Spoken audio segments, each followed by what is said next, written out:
رزق میں بے تحاشا برکت، پیسہ ہی پیسہ، فاقے کبھی بھی نہیں پڑیں گے۔ جی ہاں ناظرین گرامی، آج میں آپ لوگوں کے لیے ایک ایسا وظیفہ لے کے آئی ہوں، ایسا قرآنی وظیفہ لے کے آئی ہوں جس کو آپ لوگ اپنا معمول بنا لیں گے تو انشاءاللہ کبھی بھی کسی بہن بھائی کو رزق میں تنگی نہیں ہوگی اور نہ ہی کسی کے گھر میں فاقے پڑیں گے، بلکہ انشاءاللہ تعالی اللہ تعالیٰ کی رضا سے رزق میں برکت ہی برکت ہوگی۔ تو جی ہاں، وہ کون سا عمل ہے، وہ کون سا وظیفہ ہے، وہ کون سی سورہ ہے، یہ ہم جانتے ہیں۔ اعوذ باللہ من الشیطان الرجیم، بسم اللہ الرحمن الرحیم۔ السلام علیکم میرے سامعین گرامی، ہم وہ وظیفہ بتانے سے پہلے آپ صلی اللہ علیہ وآلہ وسلم کے حدیث مبارکہ بیان کرنا چاہیں گے، اس کے بعد کچھ بتائیں گے۔ ہمارے پیارے آقا حضرت محمد صلی اللہ علیہ وآلہ وسلم نے فرمایا کہ جس گھر میں شام کے وقت سورہ واقعہ پڑھی جاتی ہے وہاں کبھی فاقے نہیں پڑتے۔ مزید یہ کہ حضرت عثمان غنی رضی اللہ تعالیٰ عنہ ایک مرتبہ حضرت عبداللہ بن مسعود رضی اللہ تعالیٰ عنہ کے گھر آئے۔ حضرت عبداللہ بن مسعود بستر مرگ پہ تھے۔ حضرت عثمان رضی اللہ تعالیٰ عنہ کچھ دیر عیادت کرنے کے بعد بیٹھے اور جب رخصت ہونے لگے تو کچھ دینار حضرت عبداللہ بن مسعود کو دیے۔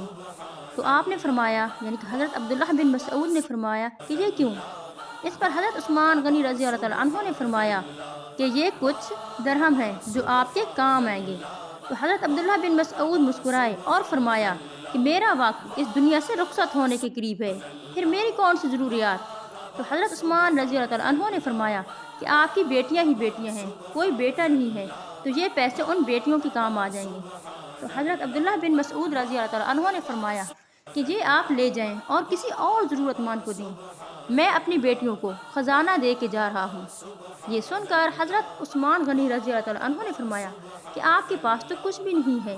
پھر آپ کیسے خزانہ دے کے جا سکتے ہیں؟ تو اس پر حضرت عبداللہ بن مسعود رضی اللہ تعالیٰ عنہ نے فرمایا کہ میں نے اپنے بیٹیوں کو سورہ واقعہ سکھائی ہے اور ان سے کہا ہے کہ یہ سورہ واقعہ پڑھتی رہنا، کبھی بھی فاقہ نہیں ہوگا، رزق میں برکت ہوگی۔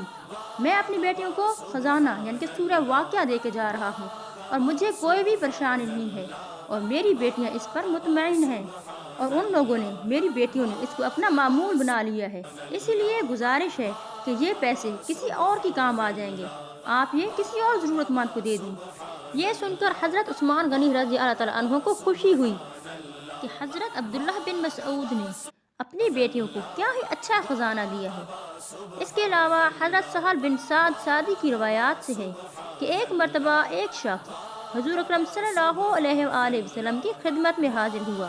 اور کہا کہ میرے آقا، میں بہت غریب ہوں، گھر میں فاقے ہیں، میرے بچے ہیں چھوٹے چھوٹے،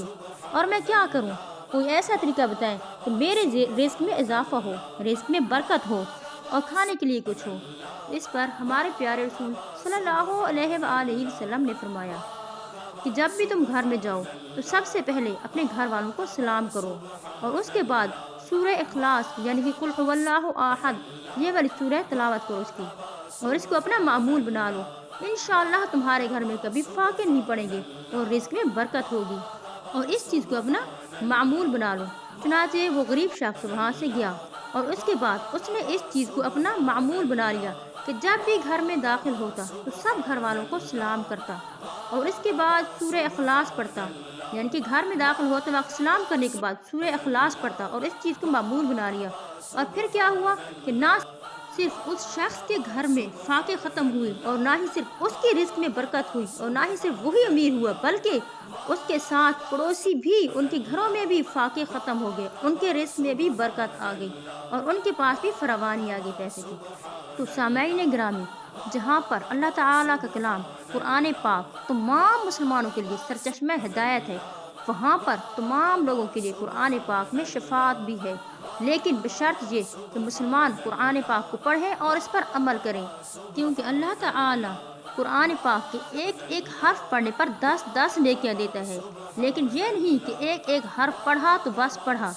بلکہ قرآن پاک کو پڑھنے کے ساتھ ساتھ اس پر عمل بھی کریں، کیونکہ قرآن پاک اللہ تعالیٰ کا کلام ہے اور اللہ تعالیٰ نے یہ کلام ہر دور کے ہر مسلمانوں کے ساتھ کیا ہے۔